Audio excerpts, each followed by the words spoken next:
Welcome back to the channel, everyone. My name's Adam.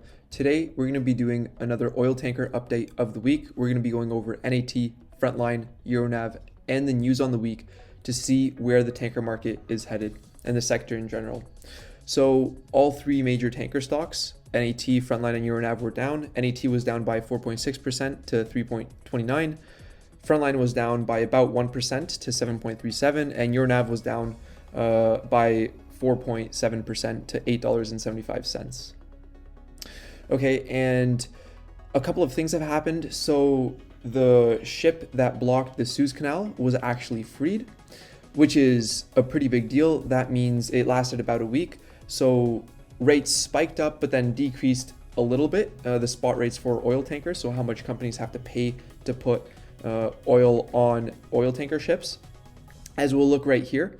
So for the Suezmax fleets last week, the spot rates was 12.6%, which is, I don't know if it's a typo or this is the actual right rate, because in my video last week, then they had the tanker rates being 17,500. Okay, but now for last week, which was of course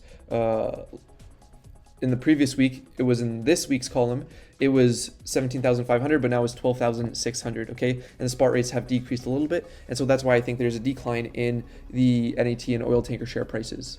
On top of that, of course, we can see that crude oil actually moved lower on the week, which is what oil tankers transport, and now it went from $65 to $59 due to, of course, what I think is an increase in the number of Roni cases. And what that means is generally that tends to mean more of the world is in lockdown, and therefore there's going to be less demand for crude.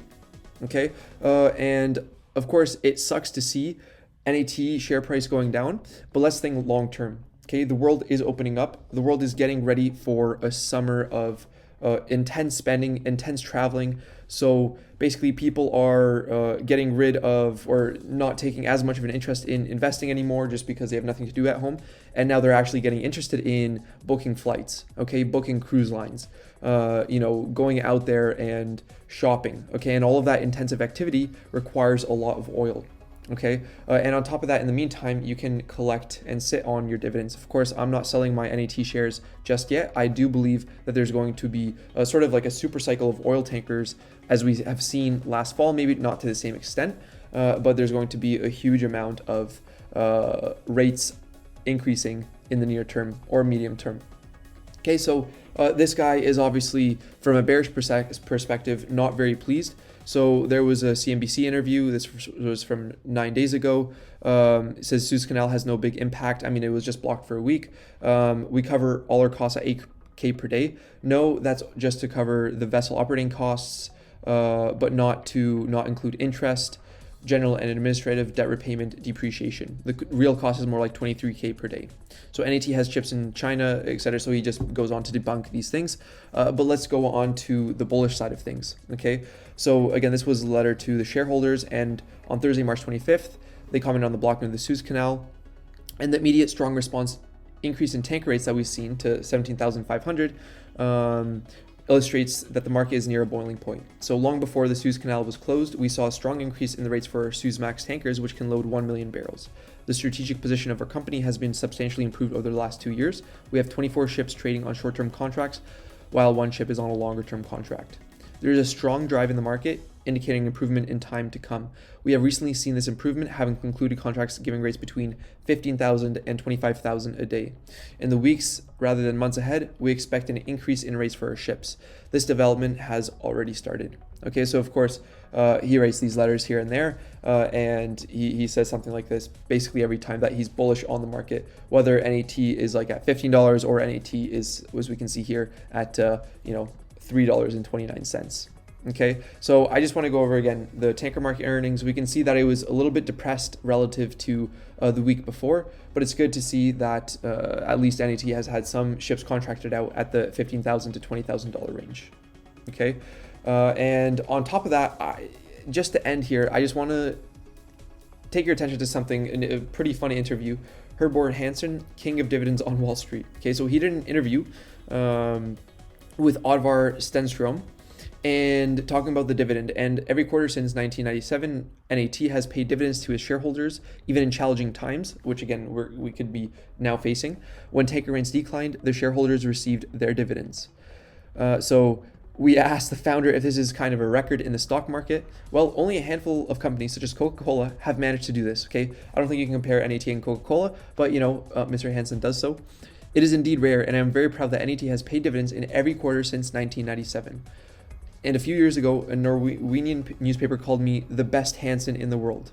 So we can name you king of dividends? Well, I'm a modest man from a small country in the world, but to be called the king of dividends is not an offense. On the contrary, I see it as a compliment. We're a company of many people working around the clock so that NAT can be as successful as possible. And we are proud of being able to send a check to our shareholders every quarter, year after year. Every business has its ups and downs. Where do you get the money to pay dividends when you don't make that much money? That's really funny. So what the questioner is getting at is that, of course, sometimes NAT has to borrow money or add more shares to pay a dividend. And sometimes NAT dividend is not very nice. Okay, so whereas companies like Coca-Cola have steadily increased their dividend, NAT definitely does not increase their dividend quarter after quarter. Right now, the dividend is 2 cents. Okay, and I mean, last year, I think the dividend was like 16 cents. So dividend has decreased, but at least it's still something. So the dividends rise and fall depending on how much money we make. But we always have money in the bank, and we always make sure money goes to our shareholders. So shout out to Money in the Bank. How much have you paid in dividends through all these years? We have paid close to $1.5 billion, and that's money too. I'm not sure what else it would be, but what is your philosophy when it comes to dividends? So a large number of our shareholders are Americans, and the way I know Americans, they like it simple. That's kind of offensive. Therefore, our goal is to make every dollar we make shall go to our shareholders except what's needed to run our operations. Okay, so that's NAT there, a dividend beast. The shareholders appreciate getting a check in the mail, blah, blah, blah. Many investors have noticed our dividend policy and invested their money in NAT. So every dollar you make goes to shareholders and dividends? Yes. So is this the reason why NAT is so popular on Wall Street? Yes, I believe so. NAT is far from being the biggest company on Wall Street, but our shares are highly liquid. Blah, blah, blah, blah. He keeps on talking about that. I've been told that once on a road trip to USA to present NAT to new investors, you met a man in Los Angeles who asked you this question: what is this company actually doing? Yes, that's true. I looked him straight in the eyes and said, the main focus of our business is to make people rich. When I suddenly realized that the man I was talking to was very rich, I added, and we make rich people even richer. Okay, so right now that's not really looking like in my portfolio. I mean, I'm down by about 50%. So I mean, that's not looking really nice. But again, there's a reason why I'm holding, and a lot of people have sold out, losing patience with NAT. But I do think that there is a chance that overall I will be making money on NAT. How do investors react when they hear this message? They like it. And I am the man I met in Los Angeles ended up as a shareholder in NAT together with more than 60,000 other Americans. So both you and your son are major shareholders, and every time they buy some stocks, of course, you better know that they're going to post on their NAT page. It's important when it comes to building confidence. I believe NAT insiders hold about 3% in the company, which is not a lot. Okay, I know some companies that have 30 to 50% insider ownership. So we have been a frequent guest on CNBC through Jim Cramer's Mad Money, and they go on to talk, which is, I find this really, really funny, and I just thought maybe it would humor you as well. You must be the only ship owner in the world with your phone number on the company's homepage so that anyone can give you a call. I actually reached out to Hergebord Hansen, and he did not actually answer me. So maybe I'll try again, and I'll try again, and I'll try again until he answers me, and we can have him on the YouTube channel. How sick would that be? Maybe for my 2,000 subscriber special, I'll have a live stream, and as well, Hergebord Hansen as my guest. I'd love to have you on, Herge. And how do people react when they realize that they're talking to the top man? Most of them are surprised, but it makes it even more fun and pleasant. Well, there you go, NAT.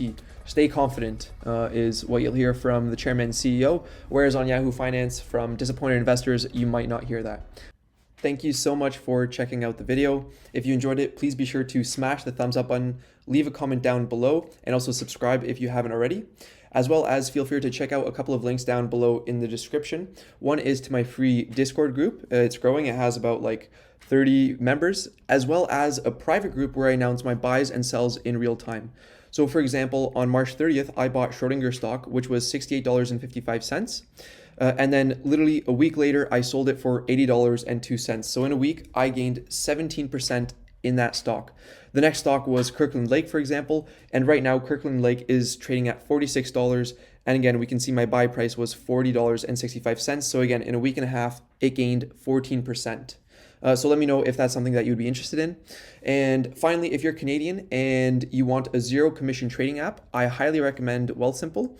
And if you sign up down with the link below, you'll get $10 towards your next trade. Okay, but as well, there's a free Discord group where one guy actually announced a penny stock called Fire, and it actually went up by 50% before he even announced it, okay? Where the cost was around, I think, 26 cents, and then it went up all the way to over 50 cents, okay? So definitely be sure to check that out. Again, take care. Thank you so much. I love you all, and I'll see you in the next.